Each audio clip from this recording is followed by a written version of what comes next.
Hey guys, Andrew Shrout here in the sideboard. I'm here with Jeff Hoogland. We're here to talk about your Legacy deck. Yes, sir. And you are playing Death and Taxes. Yep. This is a deck you've been playing for a while, a couple months. Last few months now. I really like this deck because I think it's quite possibly the fairest deck in Legacy. Sure. Basic Plains, Mother of Runes, that's about as fair as you can get for a start. I don't know, Mother of Runes can be oppressive. It can be. But yeah, of course, this is not a new deck by any means, so we have to assume that some of our viewers are kind of familiar with this archetype, but just real quickly kind of take us through what we're seeing. So Stoneforge Mystic is your bomb, Stoneforge Mystic plus Batterskull. It's a bomb that also offers a little bit utility by getting cards like Jitty and Sword of Fire and Ice. Thalia is really the card that makes this archetype tick. Your Mana Denial teams up really well with her in terms of your Wastelands and Rishadan imports, and then you have cards like Mother of Runes and Karakas to protect her and make sure she stays on the field. Okay.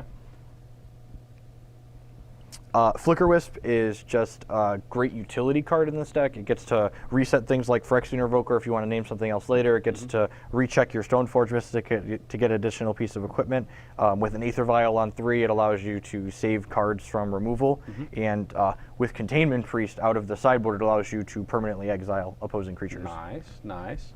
Your 2-drops of choice, this is a little bit of a kind of a deviation from the stock list. No Sarah Avengers. Correct. I think a lot of the cards in this deck, you just want to have the maximum amount of interaction with your opponent. Because we don't have any much really inherent card advantage, we want all of our cards to be interacting as much as possible instead of just having a high power level. So I think the format, since Treasure Cruise has been printed, is in a spot where you want at least 3 copies of Spirit of the Labyrinth in your main deck. And Revoker is just so bad against the Delver decks in the format that I think a split of these cards that's even is definitely where you want to be right now. This is like, it carries a lot of weight, but there's one primary matchup where there's just nothing to turn off with it. Correct. Occasionally they have a Grim Lavamancer in the main, but usually it's just doing nothing. All right. 4 Aether Vial, kind of the glue that holds the deck together. Aether Vial allows you to make your tricky cards trickier and get through counter spells. Our de facto removal spell in Swords of the Plowshares, and then actually Stoneforge isn't our only bomb, I guess. Brimaz, King of the Kitties, is here, and he is definitely one of my favorite cards in this deck to play. Sure. Just a card I really enjoy casting. It's also a powerful card in the context of this deck because with Aether Vial and Karakas, you're able to dodge a lot of removal with him. In addition to him having 4 toughness to already dodge things like Fork Bolts and Lightning Bolts. Just a really resilient threat. Yeah. Now, this is a card that Death and Taxes has not seen in a minute. Yep, and Managor of Corondor, is that how it's that? So that's a card that's kind of both a meta call and a personal preference. This card's very good in the grindier matchups, like against Miracles and the Mirror Match and other Stoneforge decks. So having that kind of flexibility to answer target thing in your main deck is a powerful out to be able to draw to sometimes. Batterskull, Umezawa's Jite, just the go-tos. Busted cards that we should all be playing. Sure. And of course, one-ofs you can get with Stoneforge Mystic, along with Sword of Fire and Ice. And then this is not an equipment. So the Relic of Progenitus is kind of my main deck hate card for various matchups. I played a main deck Containment Priest last weekend in Seattle, but I think going into this weekend, I'm expecting more decks that'll be playing Treasure Cruise as opposed to where Containment Priest will be good. So Relic's a nice kind of proactive way that can also fight Treasure Cruise on top of the Spirit of the Labyrinth, but still cycle when it's not the greatest. And then Death and Taxes is a deck, of course, mono white, but it's known for having a lot of tricksiness to its mana base. Yep, so the mana base I'm playing right now, I'm really pretty happy with. We have 5 utility lands total, the first of which is Flagstones of Trilcare, which doesn't interact with anything favorably in our main deck, but it's great with the Cataclysms. We have Postboard in a number of matchups. Our other utility lands, if we can, is Aganjo Castle. I think if you're playing Brimaz, playing Aganjo Castle is really important. And the reason for that is against the Young Pyromancer decks, if they Lightning Bolt your Brimaz, they can then block with the token and trade with it. Aganjo Castle makes that a line that's not possible. And then Rishadan Import, Karakas, Wasteland, these are all pretty standard in the deck. Karakas interacts with your legends favorably as well as being a main deck hate card for things like Show and Tell and Reanimator.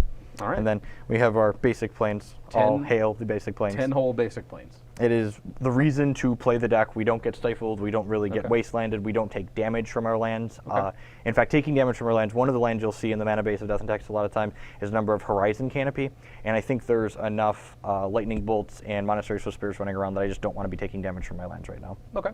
Before we get to the sideboard, let's talk a little bit about what drew you to Death and Taxes in the first place. I know you started out by saying it's the fairest deck. Yeah, so playing Legacy, there's a lot of obnoxious and broken things that go on in the format, and I've always been drawn to the decks that force my opponent to interact with me as much as possible. Sure. Like, not only does my deck play a good, honest, fair game of Magic, but like it encourages my opponent to do the same. Okay. So, and I think Death and Taxes is the most powerful deck in the format that's able to attack from that axis. All right. There's other decks in the format that do similar things, but they're not as consistent or as powerful. All right. Was there anything about this particular field, this particular group of players, that made you think this is going to be a better call than normal? I think this deck's well positioned against both the other Stoneforge Mystic decks, and I think it has a very reasonable Miracles matchup for the other decks that exist in Legacy. Okay. So we'll take a look at the sideboard. 3 Containment Priests. So this is a card that's kind of caused some tension since it's got printed with people that play the deck. I know I've heard a lot of people say that, well, it turns off your Aether Vial, so that's not worth playing. And my answer to that is our deck already has a number of inherent non-bows in it. Like we're playing Sword of Fire and Ice and Spirit of the Labyrinth together, so what's a little bit of hate between friends? Sure. Containment Priest is just such a powerful card at what it does. It's definitely worth playing somewhere in the 75. Okay. Cataclysm, you mentioned earlier. Where do we bring in the Cataclysm? So the Cataclysm gets to come in, basically it's your GG button against Miracles. If this card resolves, you're generally winning the game on the spot. Okay.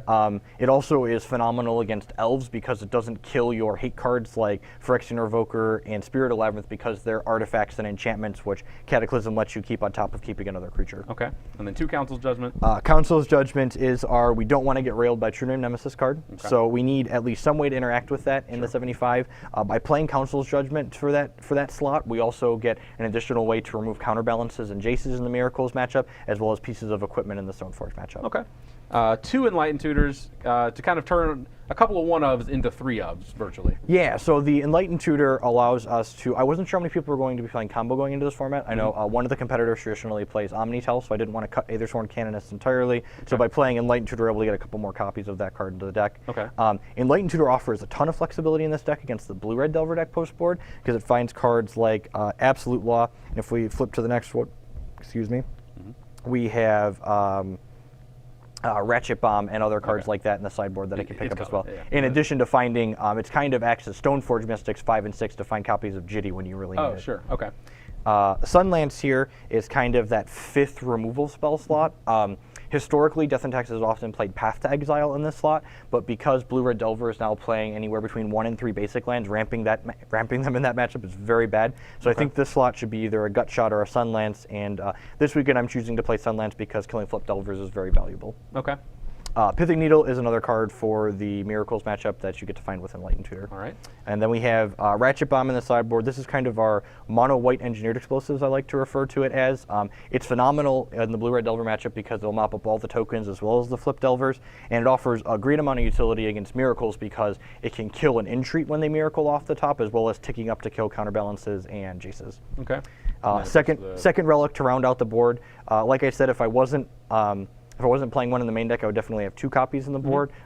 In a more diverse Legacy field, I would probably play some number of Rest in Peace instead of Relic of Progenitus, but I'm not expecting decks like Storm or Dredge to be super popular this weekend among the other competitors, so I'm opting to play Relic because it has utility against Treasure Cruise. Okay.